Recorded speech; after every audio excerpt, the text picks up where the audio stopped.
Pinewood Plantation, Christmas morning, 1854. The day was supposed to begin with prayer and plum pudding, not blood. The smell of roasted boar and clove-spiced cider drifted through the grand dining hall, where silver platters gleamed beneath polished chandeliers. Candles flickered in, tall holders casting soft halos on the walls. And outside, the plantation grounds sat still, wrapped in frost that hugged every blade of grass like ghostly breath. There was no snow in this part of the South, but the air still bit at the skin, cold and sharp as memory. And then came the scream. It didn't belong to the festivities. It didn't belong to the hymns. It tore through the still morning like a knife, raw, guttural, almost animal. Servants dropped what they were carrying. One child cried out and hid beneath the table. Within minutes, boots thundered across the yard toward the overseer's quarters, and what they found inside stopped them cold. Imagine stepping into a room that once smelled of tobacco and whiskey, and now reeked of iron, sweat, and something unmistakably final. 5 men, dead, each in their own corner of the room, each killed in a way that spoke of more than just rage. It was personal, intimate. One had been stabbed clean through the chest, slumped against the wall, eyes still open. Another's throat was open so deep it nearly separated his jaw. A third sat hunched over a poker table, a playing card stuck to his bloody palm, a bottle of rye spilled beside him. There were no signs of forced entry, no footprints in the frost outside, no weapons left behind. But one person was still in the room. A girl, no older than 12, barefoot, shaking. She huddled in the far corner, clutching a stained rag to her chest. Her dress, once pale blue, was soaked in red from the hem to the waist, but there were no cuts on her skin. A deputy crouched beside her and whispered, "What happened here?" The girl blinked slowly, as if still somewhere else entirely. Then she whispered something that would haunt every man in that room. The angels came. Imagine hearing that in a room filled with blood, death, and silence. Would you believe her? Or would you wonder what kind of angels come wielding blades on Christmas morning? Some said it was a revenge killing, retribution for weeks, months, even years of cruelty. Others whispered it was something older, something summoned by pain too deep to name. And still others said the killers didn't run because they were never there. But here's the question that gripped the entire town of Vicksburg for years to come. What kind of fury burns so bright? It dares to spill blood on the holiest day of the year, and more importantly, who lit the match? Pinewood Plantation was a place built to impress and to oppress. On the surface, it shimmered like the polished silverware that lined its holiday tables. White columns stood tall at the front of the estate, reaching like proud fingers toward the southern sky. Inside, velvet curtains draped from ceiling to floor, fireplaces burned cherrywood logs, and portraits of the Alcott family, all smiles and stiff posture, gazed down from every wall like gods watching from above. On Christmas morning, the halls echoed with music from the harpsichord, laughter from drunk cousins, and the clink of crystal glasses filled with imported French wine. The aroma of roasted duck and cinnamon pies floated through the air, masking the scent of something more honest: sweat, soot, and fear. Because just beyond the fancy brickwork, less than 300 yards away, stood another world entirely. The slave quarters. Imagine waking up there on Christmas.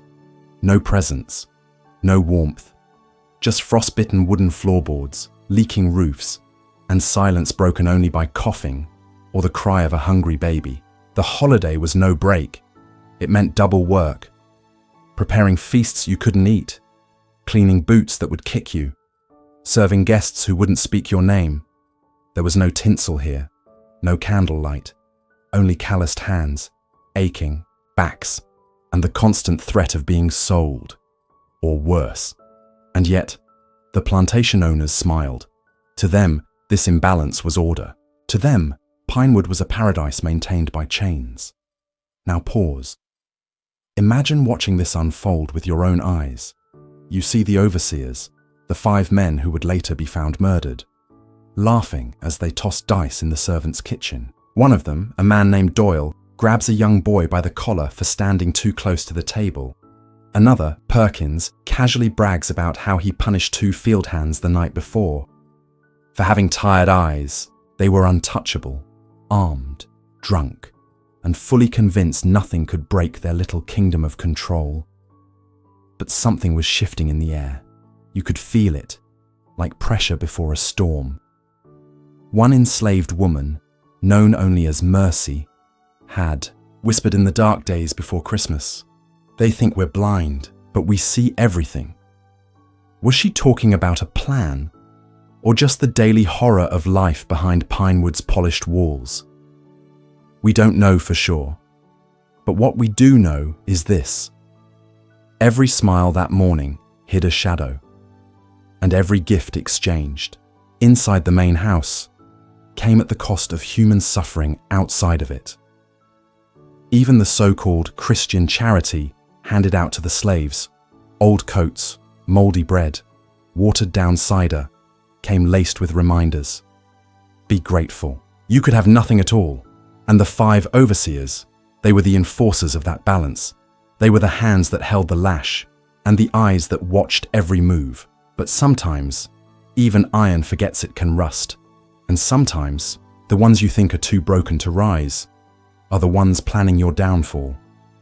By sunset, the air would no longer smell of pie or cider. It would reek of something far more ancient. Retribution. So what exactly did the overseers do? That made them targets. What buried memory, what quiet betrayal, finally exploded into bloodshed? We're about to find out. Before blood painted the floor of the overseers' quarters, before screams tore the holiday silence apart, there was a whisper. Her name was Mercy, but there was little mercy left in her world. At 28, she had seen more suffering than most could, stomach in 10 lifetimes. Born into bondage on the very soil she now tended, she had spent every year under the shadow of the Alcott name. Her mother died from infection after a whipping. Her brother traded like a mule. And Mercy? She was marked by quiet defiance. She never raised her voice. She never ran. But she watched. She remembered. Especially one night, 2 winters ago, when she overheard a game of poker, the same overseers now lying dead. They had wagered over more than cards. One of them, Doyle, laughed and said, "I'll raise you a week of Mercy's time. She don't say much, but she's worth the chips." That night, she didn't sleep. She never forgot. But it wasn't just Mercy. There was a boy they called Cain, only 16. His mother had been punished for hiding a broken dish. The overseers made him watch. When she collapsed, Cain had to carry her back to the quarters. She didn't live through the night. After that, something in Cain went silent and cold.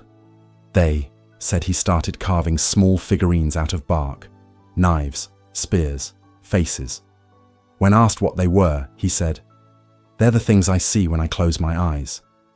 1 week before Christmas, Mercy was seen talking to Cain near the stables. Just a few words, just long enough for suspicion to bloom. But here's the thing. Slaves weren't allowed to speak freely. Even a whisper could be dangerous.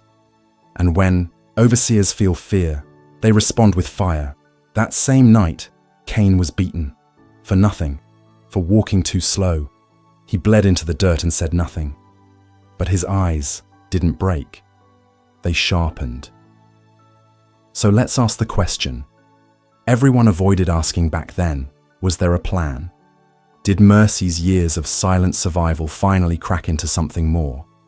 Did Cain, a boy forged in grief, become the blade that struck back? Or were these murders not planned, but provoked? Because there's one truth history doesn't want to admit. Even a cornered animal will eventually bite. Now imagine this. The overseers, bold, brutal, drunk on their power, kept No secrets. They bragged, laughed, passed punishments like sport. But in the slave quarters, beneath whispers and silent nods, something was stirring. A spark. And on a day when the world above celebrated peace, the world below prepared for reckoning. The question is, who lit the fuse, and when the knives came out? Were they already too late to stop what had begun? The night before Christmas was unusually still. A bitter wind slipped through the cane fields, brushing frost across every leaf. The plantation's pine trees stood tall and quiet, as if holding their breath. Inside the main house, the Alcotts, toasted with brandy. Music drifted from the parlor, violin strings and muffled laughter. The air smelled of honey-glazed ham and clove-spiced wine, but beyond the main house, silence. In the overseer's quarters, 5 men gathered to play cards: Doyle, Perkins, Mathers, Briggs, and Hal. The same 5 who bragged about whippings, who laughed at the begging, who tossed scraps to the children like dogs. Candles flickered on their poker table, one lit cigar, a bottle of bourbon half gone. None of them noticed the faint movement outside, a shadow slipping through the tall reeds, another waiting by the pig shed, then a glint, metal-catching moonlight, tucked beneath torn cloth and blistered palms. They were already inside the perimeter, but how did they get so close? That's the terrifying part. No one saw them coming, not the guards, not the dogs, not even the night itself. Imagine it, standing in that frost-covered field, watching barefoot figures move with ghost-like precision, every step calculated, every breath held. The wind did not howl, the birds did not warn. It was as if nature itself had gone quiet for what was coming. You can almost hear the door creak, a soft knock, or maybe just the wind. Then, silence again, and then, not silence, not anymore. A crash, a chair falling backward, a scream, sharp, short, strangled. By the time the guards arrived, it was too late. 4 of the 5 overseers were already dead, throats slashed, stomachs opened. One man, Doyle, had fought back barely, his handprint smeared across the wall, fingers curled like they were still reaching for life. The 5th overseer, Hal, was still breathing, but only barely. He was found crawling toward the fireplace, dragging a leg, leaving a trail behind him. He tried to speak but only managed a single word before his eyes rolled back. Angels, same word the enslaved girl would whisper hours later. But who were these angels? Were they spirits of the dead, or survivors of the living? And here's what no one could explain. There were no tracks in the frost, no prints leading in, none leading out, just blood, steam rising from it in the cold, and the eerie feeling that something holy or unholy had just passed through. So ask yourself, how does an act so brutal feel so quiet? Who planned this with such precision? And why now, on this day? Was it vengeance for years of suffering, or a warning? Because whoever did this didn't run. They vanished like ghosts, and the storm, the real one, hadn't even started yet. It began just after midnight. The overseer's quarters had gone quiet. Their laughter faded, the bourbon bottle tipped and dry. That's when the door creaked open. Not kicked, not broken. Just opened. Hal looked up first, still holding his cards. A figure stood in the doorway, wrapped in shadow, face smeared with ash, blade in hand. No words, just movement. The first strike was fast, across Doyle's throat. A spray, a gurgle. The chair toppled backward. Briggs rose, but too late. A second figure appeared behind him, smaller, faster, driving a curved blade deep between his ribs. Perkins shouted, reaching for the pistol on the mantel. He never made it. A third figure emerged from behind the stove, from inside the room, as if they'd been waiting there all night. The strike was upward, brutal, the sound of a blade meeting bone. You could almost hear the crack echo in the beams. Mathers tried to run. He slammed into the table, scattering cards and blood across the floor. He made it to the door. 1 step, 2 steps, then stopped. A 4th figure blocked his path. This one didn't rush. They raised their weapons slowly, deliberately. Mathers fell forward before the body even hit the ground. Hal was the last. Frozen, paralyzed, the youngest, the weakest, the one who always laughed after the others laughed. Never first, he backed away, hands shaking, eyes darting. No, please, we can talk. The figure stepped forward, blade now red and dripping onto the floorboards. Then, a scream from outside. The guards were coming. Boots thudded on the wet dirt. Dogs barked. Lanterns swung in the dark. And just like that, the figures disappeared. One climbed through the window. Another slipped into the shadows of the hallway. The others faded into the frost-covered fields beyond the quarters. By the time the guards arrived, Hal lay gasping on the floor. He tried to speak. They leaned in. They had eyes like fire, he whispered. But they were just kids. He died seconds later. When the sun rose over Pinewood Plantation on Christmas morning, the frost had begun to melt. Blood had dried into the cracks of the wooden floor. 5 overseers dead. No forced entry. No weapons recovered. No confession, just a handful of whispers from the enslaved. One girl, the same child found in the corner, whispered again what she'd said the night before. The angels came. And here's what chilled the investigators most. None of the slaves ran. None fled the plantation. They stayed, ate scraps in silence, cleaned the very blood of their captors off the floor, as if nothing had happened, as if justice for once didn't need to scream. It only needed a moment of silence. So ask yourself, was this justice? Or was it the start of something far more dangerous?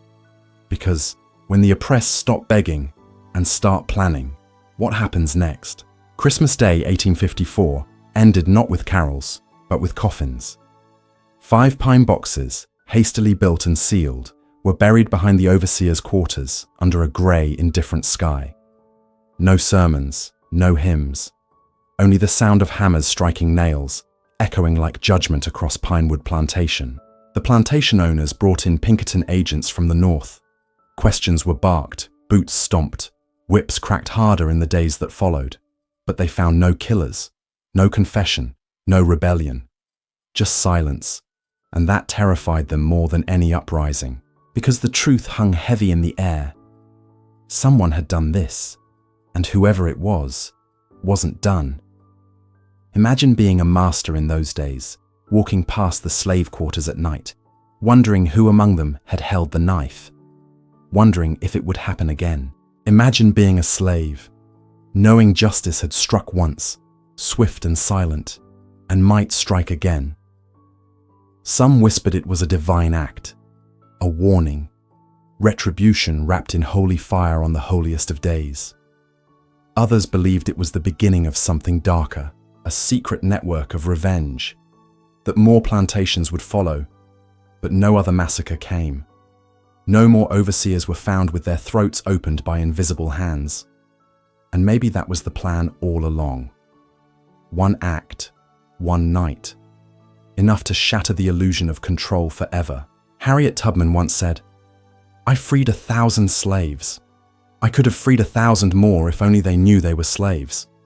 But on Pinewood Plantation, that Christmas Day, someone knew, and they didn't run. They struck and disappeared. So now ask yourself, what truth has been buried in the snow of history, whose names never made it into the ledgers, but shaped the course of rebellion with blood and fire? The overseers had power. The masters had law. But on that night, the enslaved had something else. A plan, a purpose, and no more fear. Their names are lost, their voices erased, but the silence they left behind, it still echoes. If you believe stories like this must never be forgotten, stay with us. There are more truths, more ghosts, and more history buried just beneath the surface. And together, we're going to dig them out.